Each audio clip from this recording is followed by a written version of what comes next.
بسم اللہ الرحمن الرحیم۔ الحمدللہ رب العالمین، صلی اللہ علی النبی الامی وآلہ وسلم۔ السلام علیکم جی، کیسے ہیں آپ سب؟ میرا رب ہم سب کو اپنی رحمت اور رضا کے سائے میں رکھے۔ جیسا کہ ہم نے پچھلی گفتگو میں سمجھا کہ حق کی تلاش اور طلب پیدا ہو جانا انابت ہے، اور رب بندے کا اناب ہونے کا انتظار کرتا ہے۔ جو ہی طلب حق میں بندہ اپنا دامن طلب وا کرتا ہے، رب کریم عطا کر دیتا ہے کہ ہدایت اس کی قیمتی ترین اور پسندیدہ ترین چیز ہے، بغیر طلب کے وہ عطا نہیں کرتا۔ اسی طلب کو قرآن پاک نے الانعام آیت نمبر 122 میں بیان کیا ہے۔ او من کان میتن فاحییناہ وجعلنا لہ نورا یمشی بہ فی الناس کمن مثلہ فی الظلمات لیس بخارج منہا۔ فرمایا، کیا جو پہلے مردہ تھا ہم نے اس میں انابت دیکھی اور اسے نور عطا کر دیا، اور وہ اس نور کے ساتھ لوگوں میں چلتا پھرتا ہے، کیسے اس شخص کی مانند ہو سکتا ہے جو کہ اندھیروں میں گرا ہوا ہے۔ کل ہم نے نور کے حصول کے لیے نبی کریم صلی اللہ علیہ وآلہ وسلم کی سکھائی ہوئی دعا کو بھی پڑھا۔ یہ نور نبوت کے وسیلے سے حاصل ہوتا ہے۔ اسی نور کے حصول کی دعا نبی صلی اللہ علیہ وآلہ وسلم نے مبالغہ آمیزی کے ساتھ سکھائی ہے۔ یہ اللہ کریم کی طرف سے ملنے والی ہدایت کی نشانی ہے۔ وہ جس پر کرم فرماتا ہے اسے اپنے محبوب صلی اللہ علیہ وآلہ وسلم کی عظمت میں عاجزی عطا کر دیتا ہے، اور پھر اسے یہ طلب پیدا ہو جاتی ہے کہ وہ نبی صلی اللہ علیہ وآلہ وسلم کی محبت بھری اطاعت میں سکون پاتا ہے، دل کی لگن سے اتباع کرتے ہوئے لطف زندگی حاصل کرتا ہے، پھر اس دنیا میں رہ کر آخرت کی زندگی جیتا ہے، عمل خاک پر کرتا ہے اور اس کا نتیجہ افلاک میں دیکھ رہا ہوتا ہے۔ ایسا بندہ خدا اپنے عقل و شعور کو 100% استعمال کرتا ہے کہ دماغ کو سر میں اٹھا کر پھرتے رہنے سے کچھ حاصل نہ ہوگا، جب تک ہم اپنے دماغ سے یہ تلاش نہ کریں کہ ہماری زندگی، ہمارا مقصد تخلیق، ہماری منزل اور ہمارا حاصل کیا ہے۔ جب یہ سوال اپنا جواب پاتا ہے تو بندے کو رب کی نشانیاں بھی نظر آتی ہیں، دلیلیں بھی سمجھ آتی ہیں، اور ان کی نظر دنیا داری کے تمام کاموں کے آخری انجام پر ہوتی ہے۔ ہم نے کل انا اعطیناک الکوثر کی پہلی تفسیر مولا حسن پاک پر اپنے استعداد کے مطابق بات کی، اور میسر وقت میں ان کے بارے میں معرفت حاصل کرنے کی ادنا سی کوشش کی۔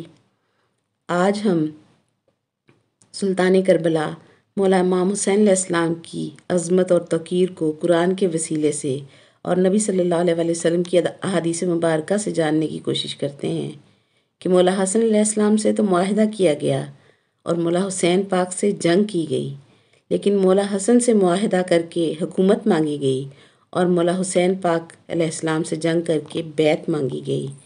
مولا حسن پاک نے حکومت دے کر اپنے نانا کی شریعت اور والد کی عزت کی ضمانت لے کر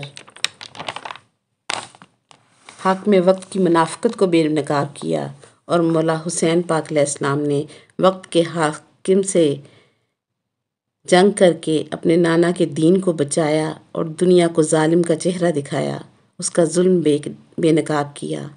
اپنا 6 ماہ کا بیٹا علی اصغر علیہ السلام بھی راہ خدا میں قربان کر کے بتا دیا کہ من ذا الذی یقرض اللہ قرضا حسنا کی تفسیر کیا ہے۔ کتنا امیر ہے ہمارے نبی صلی اللہ علیہ وآلہ وسلم کا نواسہ حسین کہ انہوں نے اللہ کریم کو قرض حسنہ دے رکھا ہے، کہ اللہ کا نام اور اللہ کریم کا دین اسی حسین علیہ السلام کی قربانی سے زندہ ہے، کہ نبی صلی اللہ علیہ وآلہ وسلم کی بارگاہ سے سب کو منیت کا رشتہ ایک بار ملا، اور حسین علیہ السلام کے لیے فرمایا حسین منی وانا من الحسین۔ اس فرمان میں حسین علیہ السلام کا نام 2 بار آیا ہے۔ قرآن پاک میں البقرہ میں رب ارشاد فرماتا ہے فاذکرونی اذکرکم۔ مولا حسین پاک نے سمجھا دیا کہ اس آیت کی تفسیر کیا ہے۔ حسین علیہ السلام سے بڑا اللہ کریم کا ذکر کرنے والا کون ہو سکتا ہے کہ جس کا سر نوک نیزہ پر ہے، اور حسین علیہ السلام اللہ کا ذکر فرما رہے ہیں۔ سبحان اللہ۔ اسی لیے اذکرکم کے وعدہ کے مطابق اب حسین علیہ السلام کا ذکر اللہ کریم کے ذمہ پر ہے، کہ روئے زمین پر ہمیں یا تو اللہ کریم کا گھر ملتا ہے مسجد کی صورت میں، اور یا پھر کریا کریا، بستی بستی، شہر شہر، ملکوں ملکوں مسجدوں کے ساتھ امام حسین علیہ السلام کا گھر ملتا ہے۔ یہی اللہ کریم کے اذکرکم کے وعدہ کی تعمیل کی نشانی ہے۔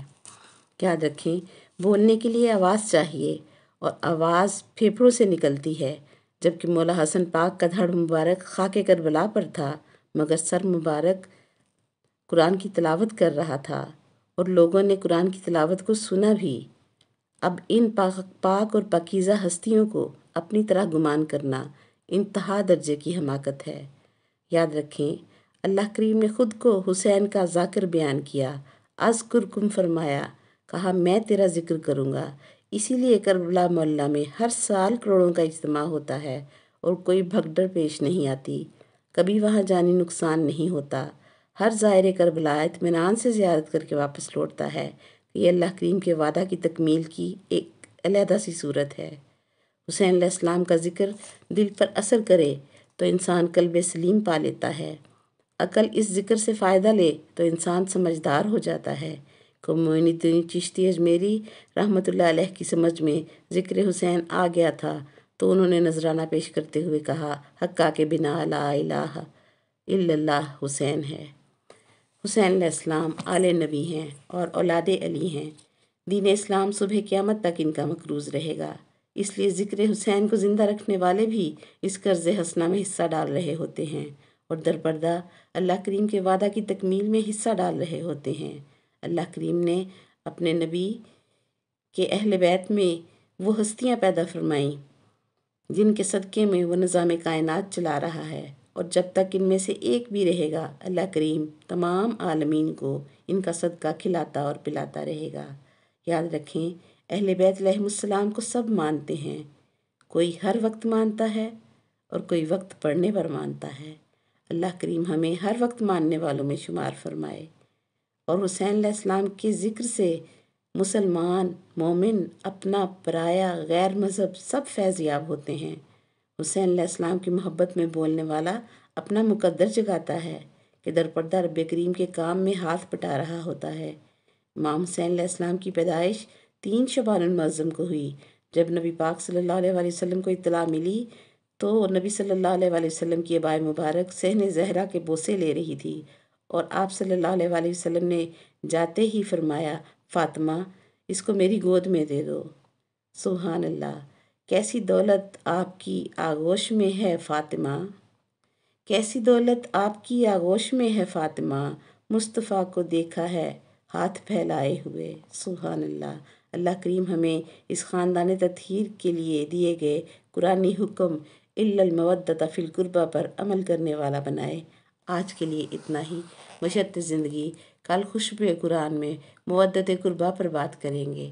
وآخر دعوانا ان الحمدللہ رب العالمین۔ سبحانک اللہم وبحمدک ونشہد ان لا الہ الا انت نستغفرک ونتوب الیک۔ السلام علیکم ورحمۃ اللہ وبرکاتہ۔